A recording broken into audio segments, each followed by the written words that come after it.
بله.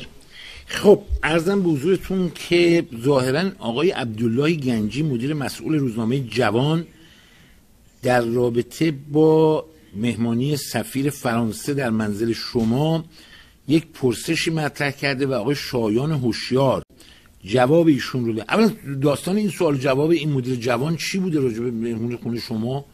این چی بوده؟ آقای شایان هوشیار یک جوان حول و حوش 30 ساله هستند، فوق العاده جوان با استعدادی هستند، آذری هستند و برای روزنامه ها مطلب می نویسن، برای تو فضای مجازی مطلب می نویسن و که حالا ایشون علاقه خیلی زیادی به من داره و معمولا وقتی که برخی از این تندروها حمله میکنن و چیزای ناحق و ناجوری به من میگن، از جمله جناب آقای دکتر عبدالله گنجی مدیر مسئول روزنامه جوان که مال سپاه هستش، ایشون نمیدونم جواب.